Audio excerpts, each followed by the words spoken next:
اعوذ باللہ من الشیطان الرجیم، بسم اللہ الرحمن الرحیم، الحمد للہ رب العالمین والصلاة والسلام علی سید الانبیاء والمرسلین وخاتم النبیین۔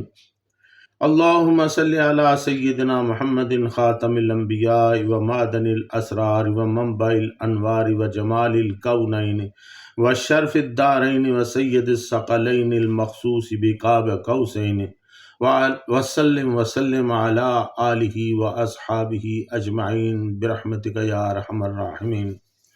معزز ناظرین، السلام علیکم ورحمۃ اللہ وبرکاتہ۔ جاذب پبلیکیشنز میں خوش آمدید۔ میں محمد سعید جاذب آپ کی خدمت میں حاضر ہوں۔ تعلیم القرآن کا سلسلہ جاری ہے اور میں آپ کی خدمت میں سورۃ الانعام کی تفصیلات و تشریحات پیش کر رہا ہوں۔ آج کی نشست میں سورۃ الانعام کی آیات نمبر 21 تا 24 شامل ہیں۔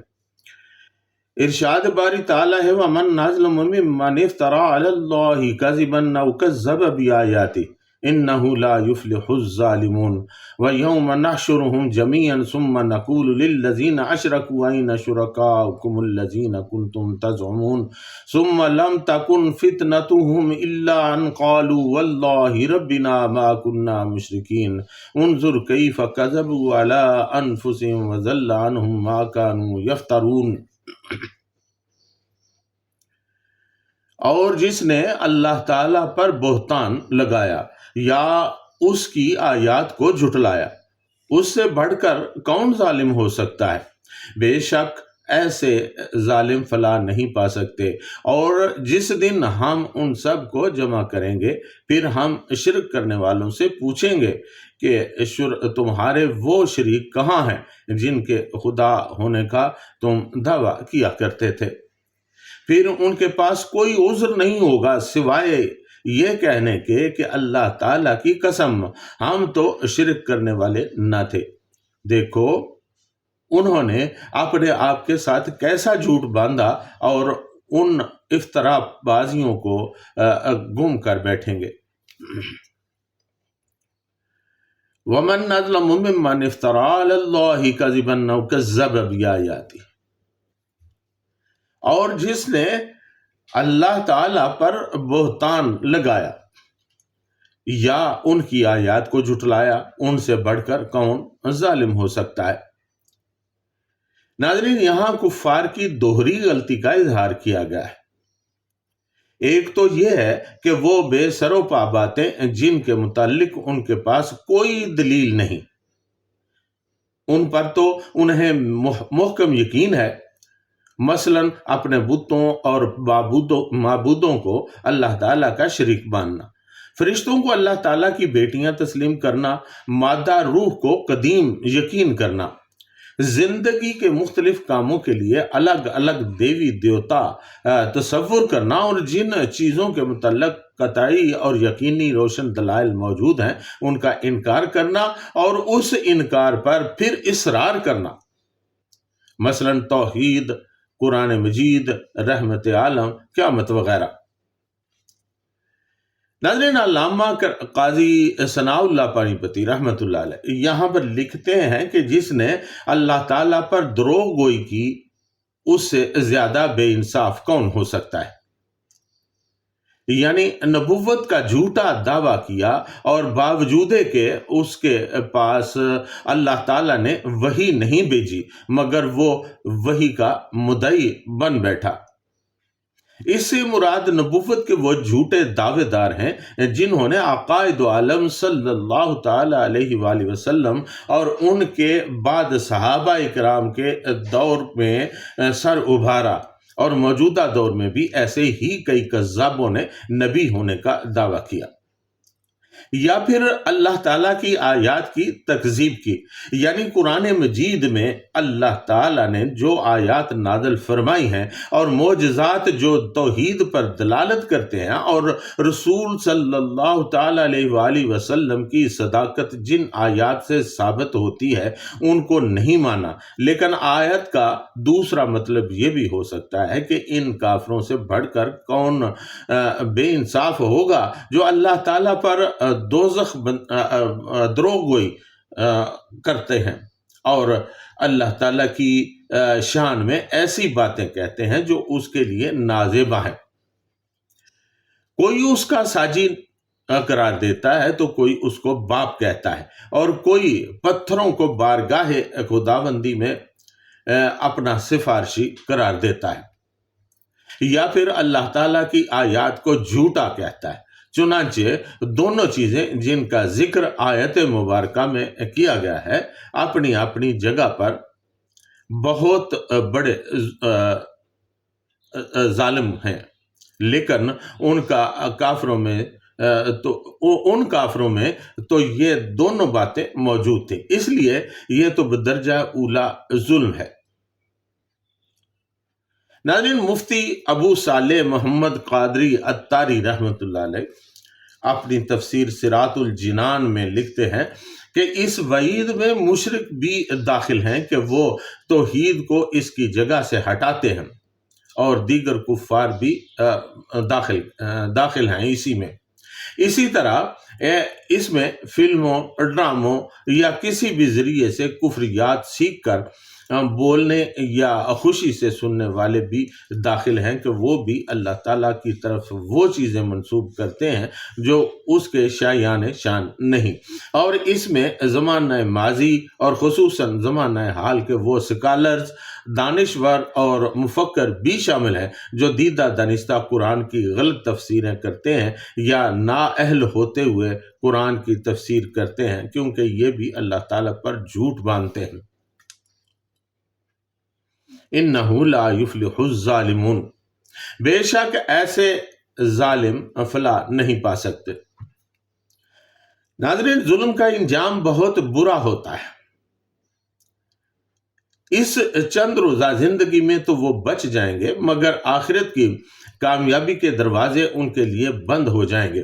حقیقی کامیابی اسی کو نصیب ہو سکتی ہے جو ظلم کو چھوڑ کر عدل کا راستہ اختیار کرے، شرک کی بجائے توحید کو اختیار کرے، اور نفاق کی بجائے اپنے اندر اخلاص پیدا کرے، تب ہی وہ فلاح کا راستہ دیکھ سکتا ہے، ورنہ ظالم تو اس سے محروم ہی رہے گا، ہمیشہ کی ناکامی اس کے مقدر پہ لکھ دی جائے گی۔ وَيَوْمَ نَحْشُرُهُمْ جَمِيعًا ثُمَّ نَقُولُ لِلَّذِينَ أَشْرَكُوا أَيْنَ شُرَكَاؤُكُمُ الَّذِينَ كُنْتُمْ تَزْعُمُونَ، اور جس دن ہم ان سب کو جمع کریں گے، پھر ہم شرک کرنے والوں سے یہ پوچھیں گے کہ تمہارے وہ شریک کہاں ہیں جن کے خدا ہونے کا تم دعویٰ کیا کرتے تھے، یعنی اس دن جب کہ ہم کافروں اور ان کے معبودوں سب کو ایک جگہ اکٹھا کریں گے۔ یقیناً وہ قیامت کا دن ہوگا، اور اس دن تمام مخلوقات سے خصوصاً نسل انسانی سے اللہ تعالیٰ حساب و کتاب کرے گا، اور مشرکین سے ان کے خود ساختہ خداؤں کے بارے میں بھی سوال کرے گا، اور پوچھے گا کہ آج تمہارے وہ معبود کہاں ہیں جن کی تم پوجا کرتے تھے، آج تمہارے وہ سفارشی کہاں ہیں جن کے متعلق تم سوچا کرتے تھے کہ وقت آنے پر تمہاری وہ سفارش کریں گے۔ اس دن ان کافروں اور مشرکوں کو کوئی جواب نہیں سوجے گا، ان پر دہشت طاری ہو جائے گی، اور انہیں اپنے ارد گرد خطرات اور مصائب ہی نظر آئیں گے۔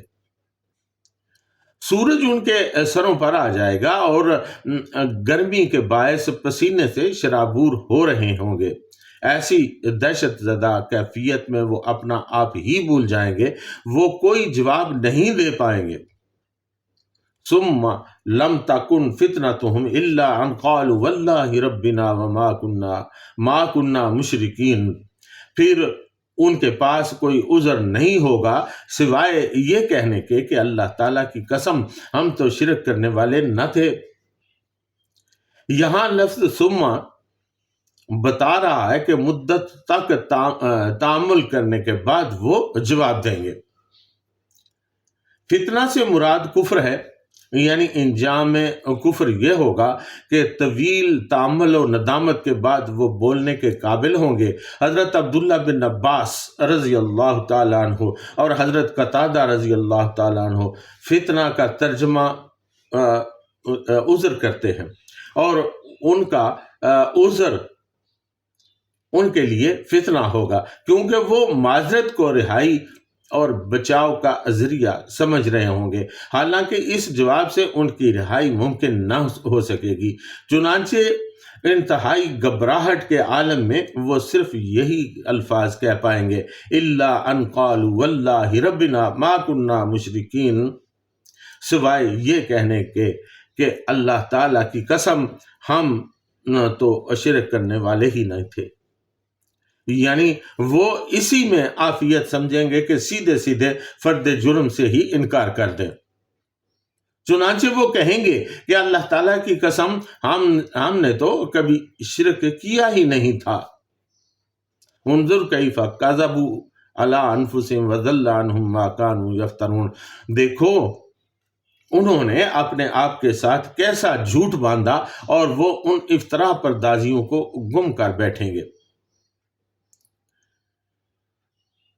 ناظرین، قیامت کے دن جب کفار دیکھیں گے کہ اللہ تعالیٰ مسلمانوں کے گناہ تو معاف کر رہا ہے لیکن شرک کو معاف نہیں فرما رہا، تو وہ مشرک ہونے سے ہی انکار کر دیں گے اور کہیں گے کہ اللہ تعالیٰ کی قسم ہم تو مشرک نہیں تھے۔ اس وقت اللہ تعالیٰ ان کے منہ پر مہر لگا دے گا اور ان کے ہاتھ اور پاؤں ان کے اعمال کی گواہی دیں گے۔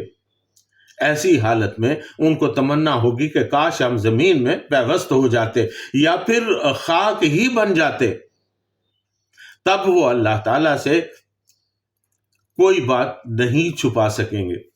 حضرت عبداللہ بن عباس رضی اللہ تعالیٰ عنہ فرماتے ہیں کہ ابتدائی حالت میں وہ شرک سے انکار کر دیں گے، لیکن جب دست و پا کی شہادت کے بعد حقیقت کھلے گی تو کوئی بات چھپا نہ سکیں گے۔ اسی کیفیت کو اللہ تعالیٰ نے یوں فرمایا کہ دیکھو انہوں نے اپنے آپ کے ساتھ کیسا جھوٹ باندھا ہے، اور آج وہ اپنی سب جھوٹی باتوں کو بھول ہی گئے ہیں۔ تو ناظرین، یہ تھیں آج کی آیات اور ان کا ترجمہ اور مفہوم اور تشریح و تفاصیل جو میں نے آپ کی خدمت میں عرض کر دی۔ ناظرین، اللہ تعالیٰ سے یہ دعا کرتے رہنا چاہیے کہ وہ ہمارے اعمال کو قبول و منظور فرمائے، مقبول فرمائے۔ اور ناظرین، جو حقائق ان آیات میں اور خصوصاً پورے قرآن مجید میں اللہ تعالیٰ بیان فرماتا ہے ان پر ہمیں غور کرنا چاہیے۔ اللہ تعالیٰ سے دعا ہے کہ ہمیں اس میں غور کرنے کی بھی توفیق عطا فرمائے اور عمل صالح کرنے کی توفیق عطا فرمائے۔ ناظرین، یہ دعا بھی ہے کہ اللہ تعالیٰ ہمیں قرآن مجید کی تمام تعلیمات پر عمل پیرا ہونے کی توفیق دے، نبی اکرم صلی اللہ تعالیٰ علیہ وآلہ وسلم کے اسوہ حسنہ پر چلنے کی توفیق عطا فرمائے، ان کی سنتوں کو اپنانے کی توفیق دے، صحابہ کرام رضوان اللہ تعالیٰ علیہم اجمعین کے نقش قدم پر چلنے کی بھی توفیق عطا فرمائے، سلف صالحین کے رستے پر چلنے کی توفیق عطا فرمائے، اور ہمیں ان لوگوں کے رستے سے بچائے جن پر اللہ تعالیٰ نے خاص طور پر غضب فرمایا ہے، اور شر شیطان سے بچائے اور شر نفس سے بھی بچائے۔ ناظرین، ماہ رمضان گزر چکا، ان کی سعادتوں سے جو لوگ بہرہ ور ہوئے، اللہ تعالیٰ انہیں ان کی جو ثمرات ہیں ان سے مستفید فرمائے، اور اللہ تعالیٰ آئندہ ہم سب کو ماہ رمضان دیکھنے کی توفیق عطا فرمائے اور ان کی سعادتوں سے بہرہ مند ہونے کی توفیق بھی عطا فرمائے۔ اس کے ساتھ ہی آج کی نشست میں آپ سے اجازت چاہوں گا۔ وما علینا الا البلاغ المبین۔